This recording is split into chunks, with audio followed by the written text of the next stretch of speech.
Ben, What's up? welcome to Angels and Demons podcast. Yes, sir. Ben Scrogins is our guest today. So happy to have him. He is a professional poker player, and he's going to give us a good education on what it takes to be at the top.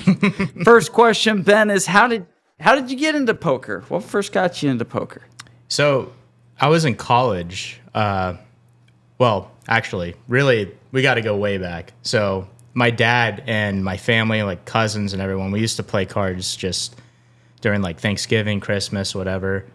And that's kind of like how I learned how to, know what hands are what and kind of just the general basics of it, probably when I was like 10 years old or so. And then when I was 18 in Florida, you can play when you're 18. So we have a place here called Bestbet in Jacksonville. And when I was in high school, I was able to go up there and That's play pretty cards. cool. And, didn't really know what I was doing that time, but that's kind of what got me into it. But and you then, knew two pair, right? Yeah. That's a good start. I knew high card. I knew a couple things, but yeah, no, I kind of played sporadically. To me, it was just like reckless gambling at the time, just like fun entertainment. Didn't really expect to make money there.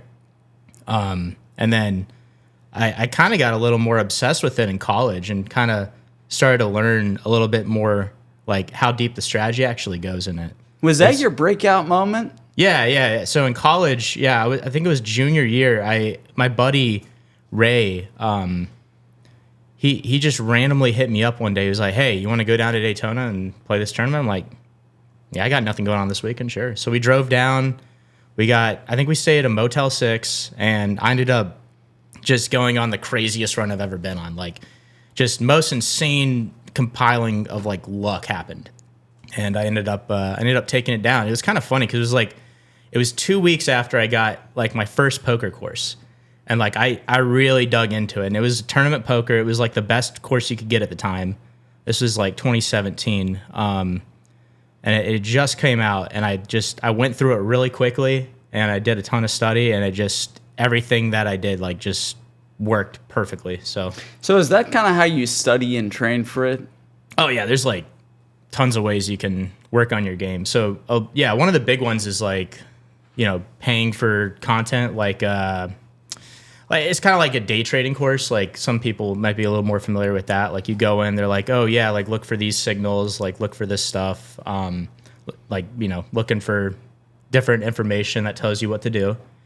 The same thing can be applied in poker, and they're pretty expensive, but if you make more money, more return than it's worth, and it's always worth it, right? So Absolutely. Well, what's the biggest pot you've ever won?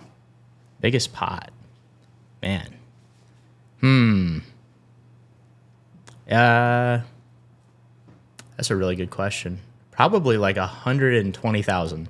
Damn. Yeah. Wow. Yeah. Wow. How did that make you feel?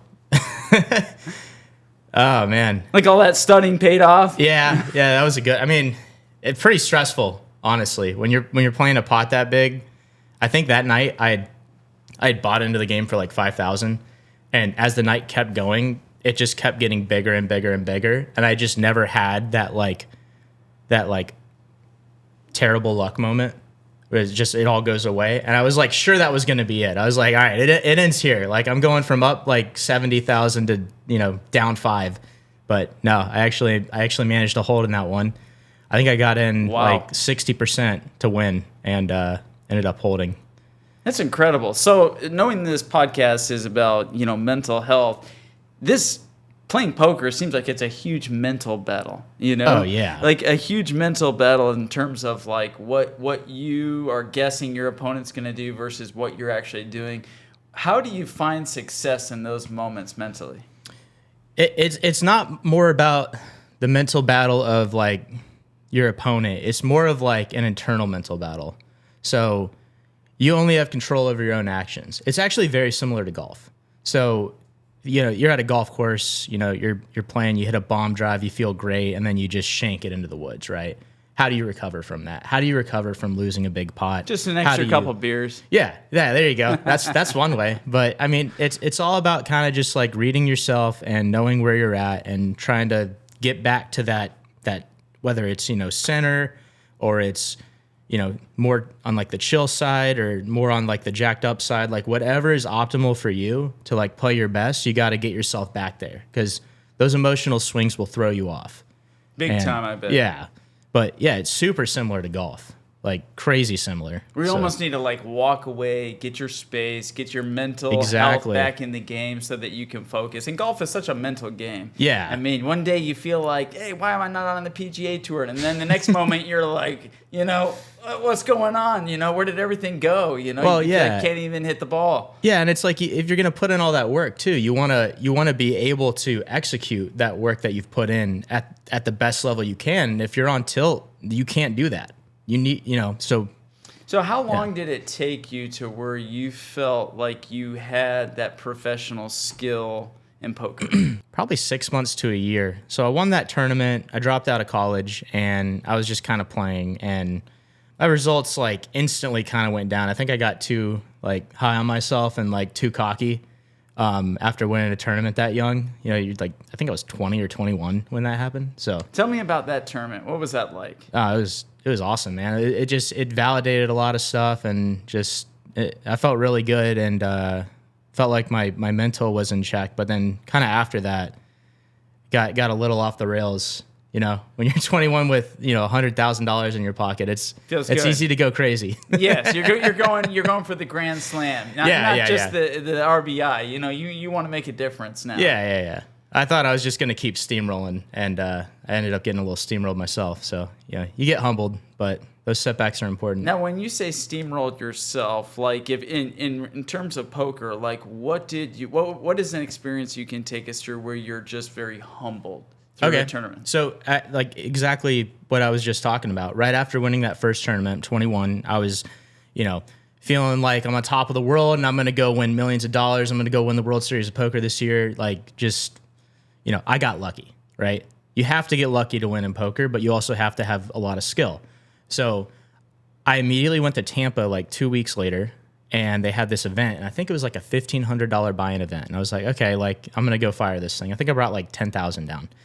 Well, within like 2 days, I was down $10,000. And I was just firing, trying to get something to stick. Yeah, just trying to get to the next day in this event. And like nothing worked. Like any 50-50 I had, I just lost. Like I'd get just screwed in so many pots. I ended up actually borrowing like $5,000 from my buddy John and then having to pay him back when we got back to Jacksonville. So, there goes like 15% of the profit. Just to give you that mental like feeling again, that you're in the game. Like you want to get those mental skills back, and you felt like you kind of lost them at that moment. Well, yeah, but like also like I borrowed that money to just keep going at it because I really thought I could win it. I mean, I could have won it, but like, there's also probably some tilt there where you're like, you feel like you deserve to, like, you lose 6 bets in a row. You're like, all right, this is the one, So you keep going. But, I probably should have just taken time and reset and got my head back on straight. I kind of disagree with you. There's a golfer named Ricky Fowler. Yeah. He's my favorite golfer. I like Ricky. And he went dead for a time. Yeah. But he stayed in the game. Yeah. And then he came back. Yeah. And now he's looking good now. Yeah, now everyone's putting his posters out and everything. Yeah. So I think the biggest thing is staying in the game. You know this obviously in and out. Yeah. You live and breathe it. You're passionate about it, and that's what's brought a lot to your success. Would you say? Yeah, absolutely. So now with that passion, what is the next step for you? The next step's pretty hard for me because I already play pretty big events. I play pretty big cash. So kind of getting to that next level takes a lot more. I started working with a high-level coach who has like $50 million in earnings. So I'm hoping that can lead to some more success. But the next step is just I think I just kind of have to keep doing what I'm doing and try to, keep climbing the ladder as I go. Now, when you say the word success, something that comes to my mind is, let's say you don't have the cards. What goes through your mind during a high-stakes bluff? Like, can you give me an example of something when you didn't have anything and you really wanted to win, but you won it just off a bluff?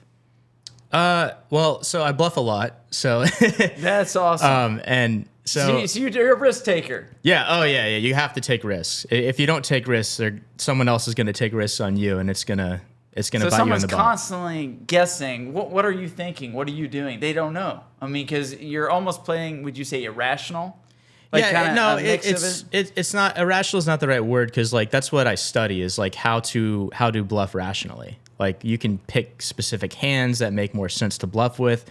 You can use reads. Like if you like see someone you think they're nervous, like you got to figure out why are they nervous? Are they nervous because they have a big hand or because they're bluffing you?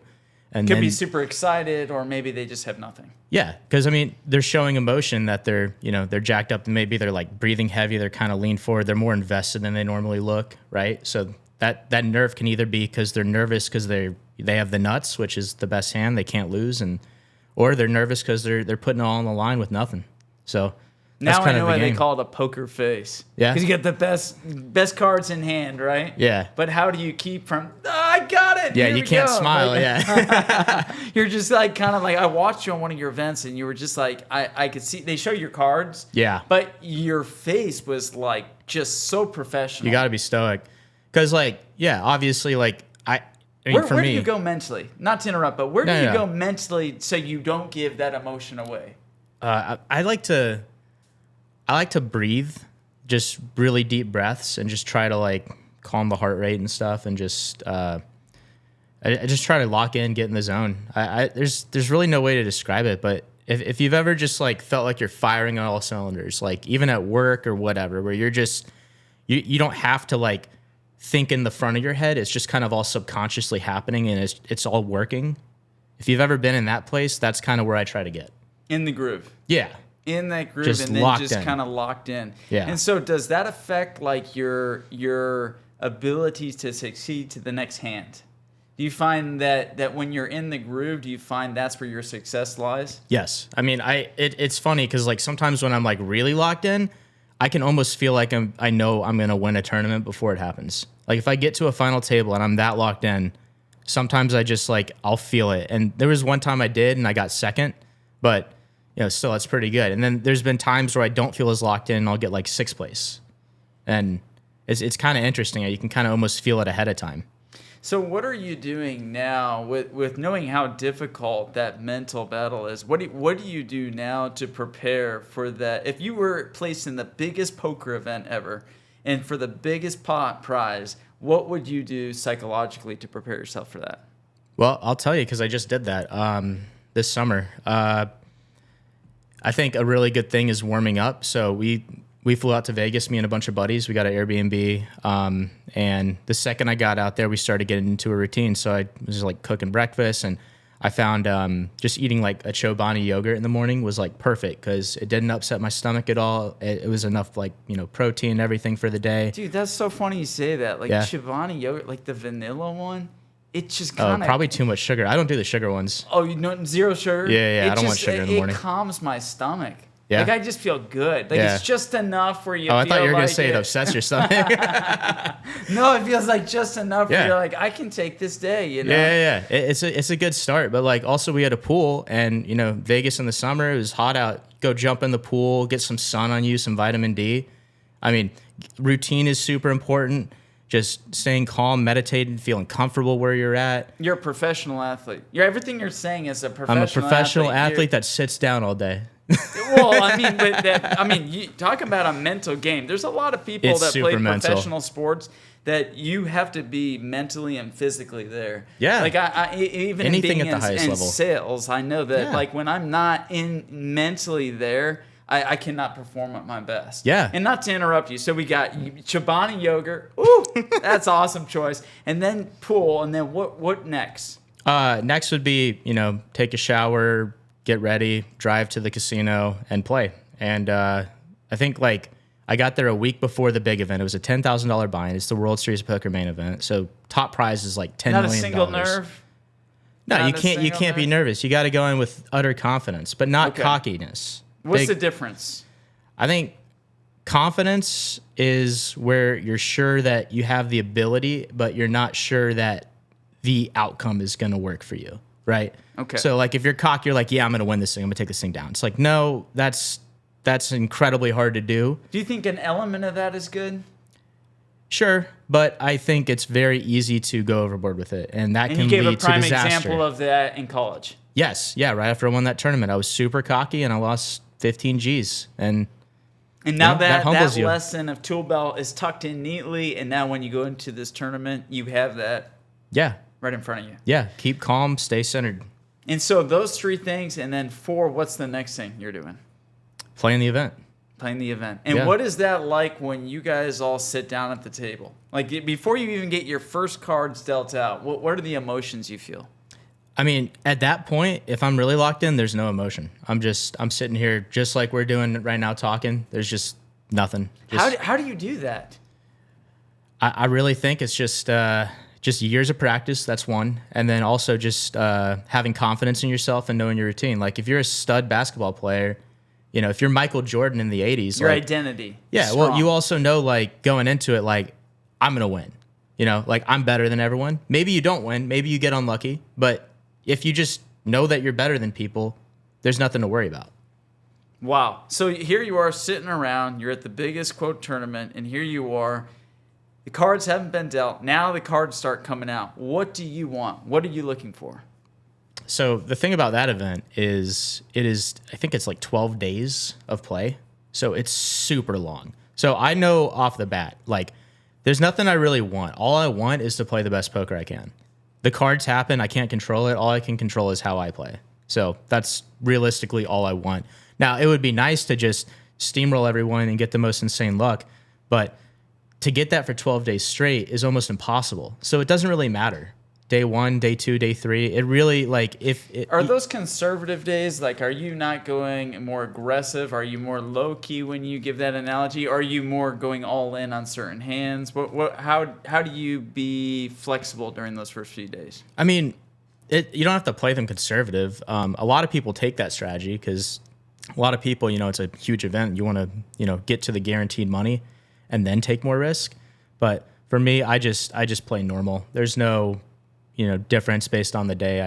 I'm trying to, you know, accumulate chips slowly or quickly, depending on how my cards are coming and how good my table is. Sometimes you get a table that's full of, you know, worse players. Sometimes you get sat down and you're the worst player at the table. And if that was the case on day 1 of the main event, I would be super conservative because I know day 2, I'm going to get a different table. Isn't that interesting that with poker, it's not so much the cards you're dealt as the skilled player you are? Yeah, well, it's both, but it has a lot to do with skill. A good way to put it that someone has said is poker is all luck in the short run. So we play one hand, it's all luck, but in the long run, it's all skill. Wow, I would need all the luck. I would need all the luck. So you're at this main event, let's say the biggest event now for poker. Yeah. You're at it, and the cards now are being dealt. What do you want to see that would make you feel so confident that you're going to win that match, that every light goes off in your head, the lessons you learned in college, that everything that you've worked so hard to this point, you're at a climactic point, and now you're at that table. What 2 cards do you want? I mean, you want to see aces always, but, you know, you can't get aces every hand. Let's say you get an ace and... Like a king, maybe? King. Yeah, that's a great hand. Okay. I like that. I'm happy. Ace and a deuce? Not that good. But it's not that. It's not even like one specific hand I want to see. I always want to see a good hand. But it's more so just how it runs out and just how it goes throughout the course of the days. Really, it's less about seeing a good hand and seeing a good table.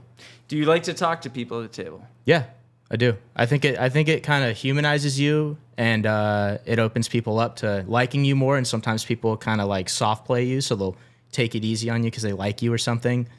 Can you almost team up? Like, let's say how many would typically be in a tournament on one table? This one, there was like 9,000 people in the tournament, but you'd have 9 people at a table.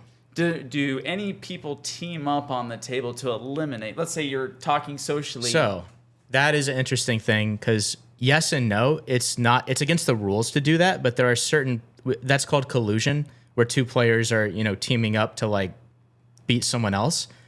But there is something called soft collusion, where let's say there's 10 people left in a tournament. We're all at the same table, and 9 people get paid, right? Now, this guy has no chips. He goes all in. I've got an okay hand. I don't normally want to call, but I'm going to call anyways. And the guy behind me, he might have aces, but instead of squeezing me out, he's just going to call too because he wants to get to ninth place. So that's a form of soft collusion where it's kind of that's cool. Yeah, yeah. That's okay, but would you say that's essential for survival? No, not necessarily, because you have to be the one to take the risk at the end of the day. But it is definitely a component of the game. So conversation at the table is definitely something that you encourage. Yeah, for someone looking absolutely. to be a professional poker player, you want to be able to socially know everyone at the table and get to know who your opponents are. I mean, it's also just good for the health of the game too, because people that go there that aren't professionals or just there having fun. How much fun is it to sit down with a bunch of guys that have their headphones and they're just sitting there, just on their phone, not talking? It's way more fun when you have a group of guys that are all there telling jokes, screwing around, maybe have a couple beers, make it enjoyable for the guys that are not professionals. So what does a normal day in between these tournaments look like for you? I mean, lately it's just been kind of killing time. I like to play video games, study, work with my coach every now and then, but the schedule's starting to ramp up for me again. We have the WPT coming to Jacksonville next month, so I've been working on that, getting ready for that. That's for Best Bet? Yeah. Yeah, Okay. So WPT is the World Poker Tour. So they're like, there's the World Series of Poker, and then there's the World Poker Tour. Okay. So they're kind of neck and neck with each other right now. They have huge competing events, and yeah, they're. Can you explain to our audience just a little bit about what the difference of those two are, just so they know? Yeah, I mean, there's really no difference. It's the same. That's just an organization that runs events. They'll run all the same games, same tournaments and stuff, or maybe like different prize pools or buy-ins.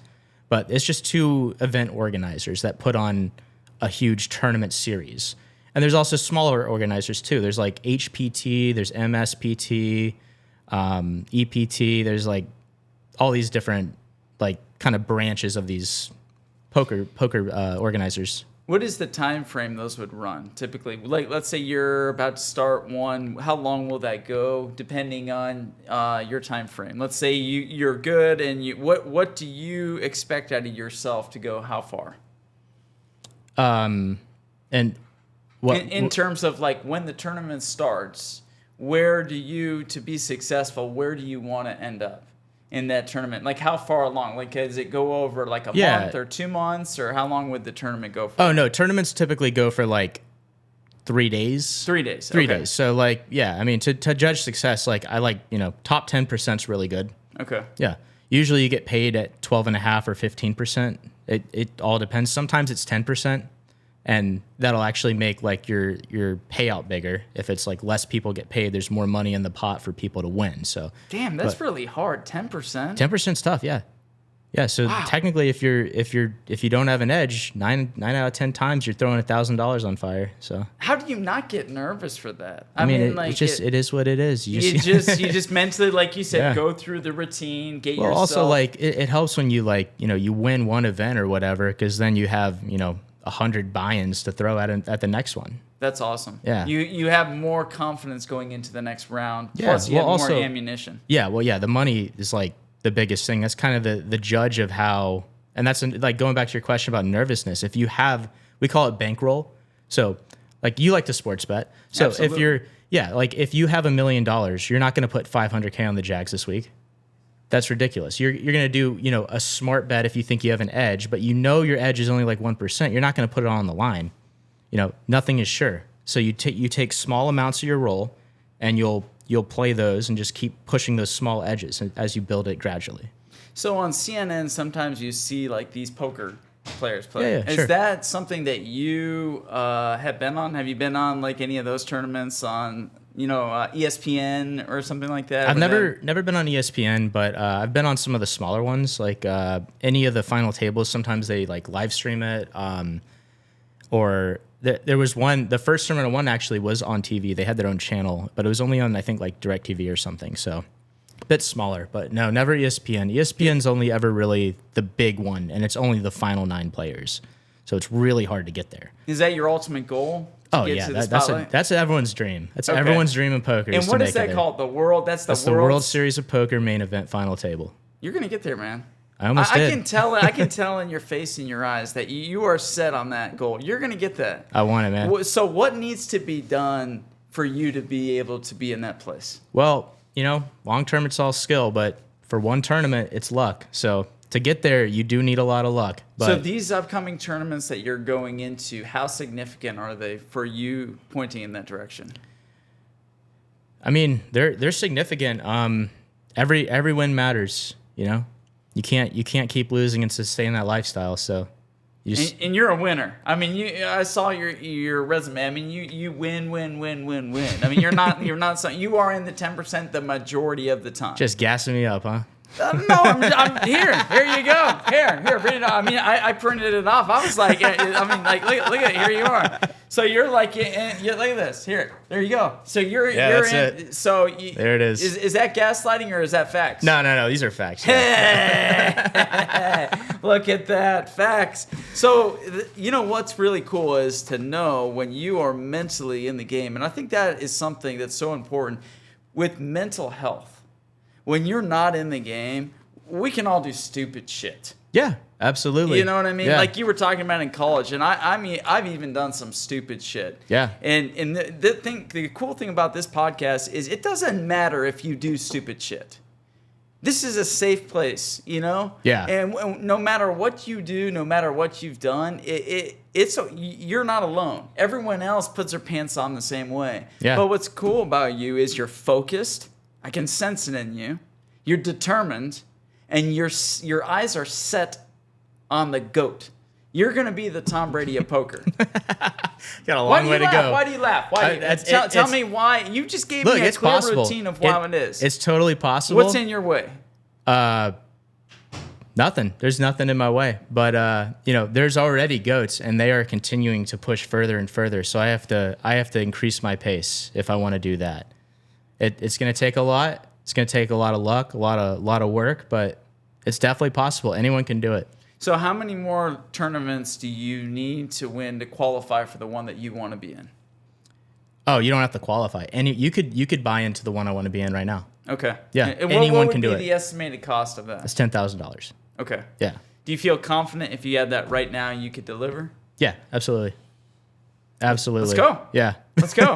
I mean, I think that you mentally are like sharp. Like, I mean, if you have you can deliver a routine of what you do during the day, of how to get your mind sharp for that moment. That's the biggest thing. Yeah. And then you know how to collaborate socially with the table. No wonder you have a resume like this. Is because you put in the work to exercise. You've made the mistakes. You have to make the mistakes to learn, You absolutely right? do. And so you've made those, so now you are what I would call a wise poker player, right? Would you say there's such thing as a wise poker player? Absolutely. So a wise poker player is they take all their chips and they put them right in the middle at the first hand. Yeah. Yeah, do that. And see what your luck is. You ever done it? Oh, yeah. Oh, what does that feel like? Oh, usually, if I'm doing that, it's not a game that's like significant. I'm not going to do it for a lot of money, but sometimes like me and a couple of buddies, we used to play what we call drunk 1-2. So we go to the poker room, we play the smallest stakes we could, and just get hammered and just all in, just screwing around. Tell me you don't just stand up and scream. Yeah. They're like, get out. And it's really funny because people will see it and they'll come to our table expecting a free walk in the park, and then we're also really good poker players, so we'll just turn it on. We find those guys trying to leech. That is hilarious. And just destroy them. Just milk it. You're like, here, take it. That's hilarious, man. Well, you know what? It seems to me like, in terms of like, so here's a stack of chips. When you go to buy in, give us an example of how your money, if you buy in at 10,000, how much in chips do you get? You get 10,000 in chips, but it'll be like different denominations. So you have like, a 25-cent chip here. So let's say this is like, a $25 chip. You'd have a couple stacks of that. So these are 20 stacks right here. So this is like the standard in poker of how you kind of measure how much money you have. So it's easier for like other people to, see it too. It's kind of like an etiquette thing. Like you want to be able to know how much other people have. So for an example, here's a deck of cards. Okay. I'm going to deal. Yeah. Deal you 2 cards. Okay. 2 cards. We'll do like 5 face up. Sure. Okay. So we'll do 3. All right. So go for it. Okay. So I would, I'd bet this. Let's say we're playing like $20 right now. I'd probably bet like. Oh, here, give me my money. Yeah, here. Let's make this fair. You got more chips than I do, bro. There we go. Here, take 20. Hey, God bless you. Thank you so much. I'm rich. I'd probably bet $1 here. Okay. Just trying to build the pot up. Okay. Okay, and then another card. So we got a jack. I'd probably check here. See what you do. I'm gonna go up 50. Okay. I'm gonna go all in. Okay. So I'm gonna go on too. Oh no. All right. So I'm now bluffing. Final card. Yeah. Okay. I need a 6. That's not a 6. I've got 4. I've got 4 high. You win. Queen. Yeah. So you know what? The thing is, I knew nothing about poker, but you just showed me a lot. We both play very similarly. Yeah. We swing for the fences. Yeah. And so knowing Mr. Ben Scrogins, you swing for the fences, you're gonna win. Thanks. And when you win that big tournament, everyone in the world is going to know your name. Everyone in the world is going to know you're the best poker player around. Because you know what you just did? That's how you win. It's, in my eyes, if you don't take risk, then how can you win? Absolutely. How can you win if you don't take risk? You can't. I mean, you can small win, but you're never going to be the best in the world if you're not taking that chance to be it. Pump 5, $20. What? Pump 5, $20. Walk into a gas station. Pump 5, $20. Pump 5, 20. Okay. I'm just saying, there's a vision here. Like, yeah. I don't want to be that one. Pump 5, $20. It didn't work. Squeeze the handle harder. Don't make me come out. I thought that was sports betting lingo or something. It's just gas station talk. Yeah. I mean, but the cool thing is, man, you got like a set of skills.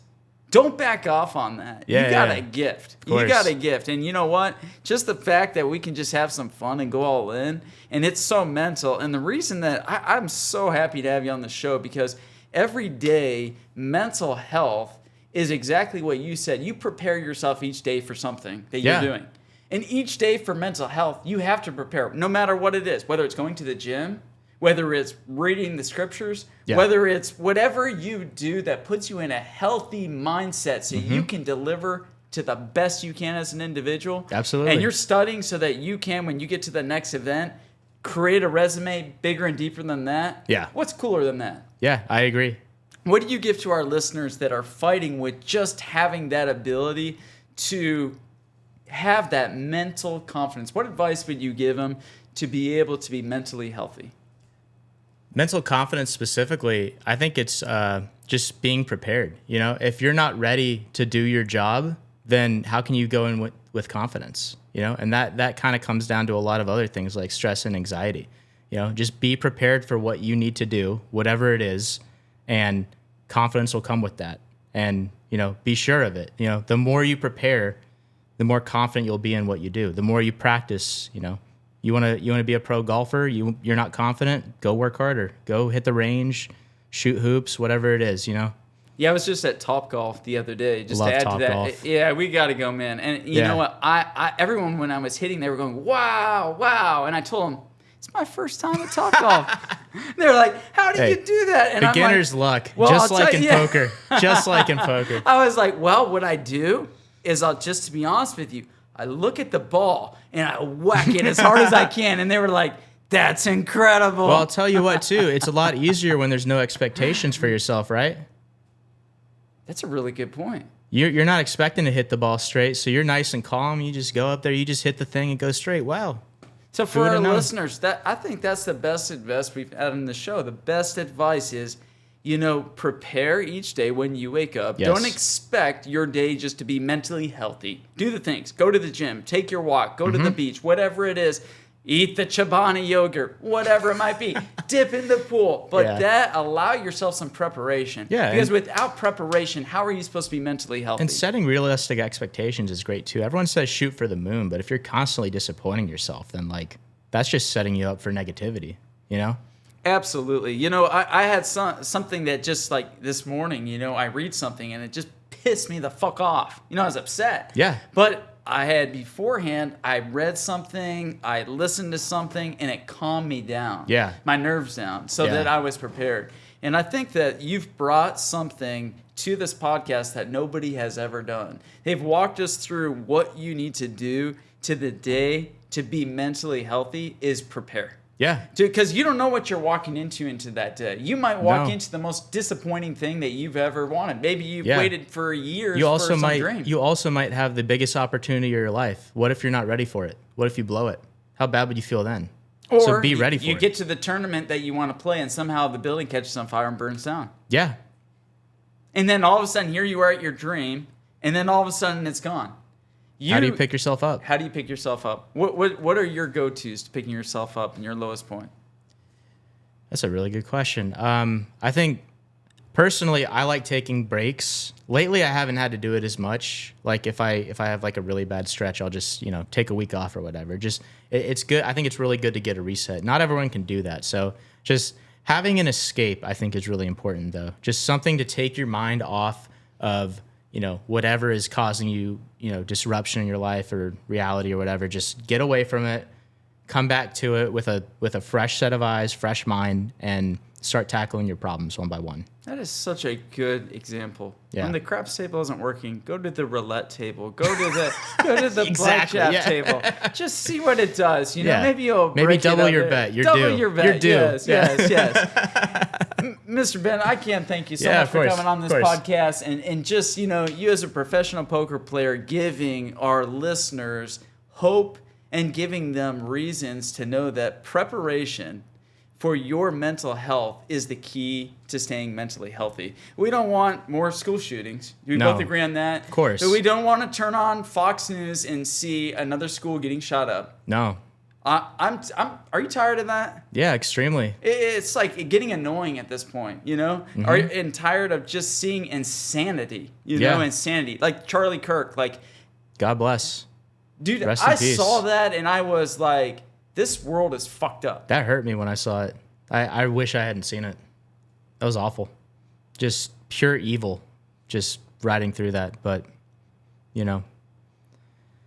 everything happens for a reason. I really hope good will come out of it. And I think it is. I think the revolution of, people getting riled up and being sick of all this violence is going to come of it.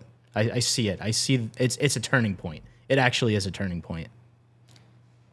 Ben, I'm doing what you're saying. I'm preparing and doing that. But yeah, I have been too. When I woke up and saw the news that Charlie Kirk died, yeah, I wasn't prepared for that. Nah, me neither. That was tough. That man did what no man does. I know. Nobody has the balls nowadays to be a man. Yeah. And he went to the most difficult places, the difficult conversations that nobody wants to have to fight for America. Yeah. And he had nothing to gain for it, but to give to others. You know who did that too is Jesus. He went to hell before he rose. Fought the devil. There's hope. There is. There's always. And I believe that what you said, like all things are purpose. There's a purpose for it, but I'm still wrestling. I wake up with a little bit of anger because I'm like, did I do like this podcast? I want to do what Charlie did. He has Charlie Kirk's podcast. He started Turning Point USA. And he did that because people believed that his platform could change lives and make a difference. Absolutely. And I think that the greatest blessing that we can do and the greatest gift that we can give passing forward, and it's through poker, is do something good for America. Be mentally prepared so that when we wake up, we can handle difficult moments like that. Yeah. Because that news, I'm telling you what, it took me down. Because it took everything that I am and my identity is to make America great again. Yeah. I want there to be an element of the Christianity. The Bible speaks the truth, and then through that, there is a wholesome in our country. And there's so much brokenness and recklessness because there's no identity. There's nothing for it to be backed off of. So I think to end this, and I know I keep saying this and going at it, but to end this, like, what is something that you would give listeners from your experience playing poker, which is a very mentally challenging game, to stay in the game, what is the most important thing? Stay in it. And keep fighting. Keep fighting. Again, preparedness is really important. Charlie was incredibly prepared for every topic he had to discuss. I don't think he ever went into it with any stress that he was, going to be at, losing a debate or whatever it is, because he prepared. He knew what he was going into. I really do think that solves a lot of your problems in life, is just being ready for what's to come. And, you can't always be ready, but, being able to adapt and, just take those opportunities is extremely important. 100%. Because with mental health, you don't need to get a gun and pull the trigger and kill someone. No. Charlie taught us all that you can have different views about stuff and it be okay. Yeah. You and I can disagree about something, but I don't need to get my 45 and blow your brain out because you say something I disagree with. And I think that is so important. Let's not lose that, where we can disagree and still be friends. We can disagree and still be mentally healthy. Politics has gotten so ugly lately. It really sucks to see it. You just can't have civil conversations with people anymore. And it's wild because, it only took maybe 10, 20 years for that all to happen. I remember as a kid, people would discuss politics freely and openly, and there was no issues. But now it's gotten too ugly. I don't thousands and thousands of buckets of fake, ballots, and then you got all this crazy. Donald Trump's ear getting hit by a bullet. I really think it's the internet. Honestly, I think the ugliness of each side is so personified, and that's what gets pushed, and not the 99% of people that all agree on mostly the same stuff and are rational people. Their voices don't really get heard, but you see the crazies, and it puts people against each other. Because you think, wow, that's what they think? They really think that? Oh, what a Nazi, Or like, oh, what a communist. And it actually causes more division. It's so bad. And people just got to realize, like, we're all, fighting the same battles and we're all on the same page, and not to let that craziness, triumph. That's a really good point. And I think that's something to leave with them is, like, do not let the craziness triumph. Get grounded, be prepared. And talk to people. Because you probably agree with 99% of your enemy. 100%. Yeah. It's just the 1% that makes you hate everybody. 100%. 100%. I can't thank you enough for giving. You have given a wealth of just information and knowledge for people to stay mentally healthy. And that's what Angels and Demons podcast is about, is a safe place for people to come to share their experiences, their challenges. Like, that was very personal, you sharing about your college story, And an example, a live example of what you did to, you took a risk. And that's wealth, because that's knowledge. That's something that you will forever know. And now nobody can take that from you. Yeah. And so for our listeners, what Mr. Ben shared is do everything you can daily to be prepared. So for that next day, you can be the best version of yourself, the best version, mental, just as physical. You can be as strong as can be, but just like Kobe Bryant said, you have to be mentally healthy. And so we encourage you both to just take the steps needed that you need to be mentally healthy. Mr. Ben Scrogins, what an honor to have you on. Performer and still poker player, professional poker player that's going to win I know it. Listen, we're going to come back here when you win the biggest poker tournament, and we're going to sit right here. Deal? I'll be back. Yeah, deal. Let's shake on it. Shake on it. Okay, so the audience knows. Listen, you better subscribe, because if you don't subscribe, you're going to lose out on seeing the biggest poker champion of your life. Thank you for listening, and look forward to the next podcast. Thank you very much.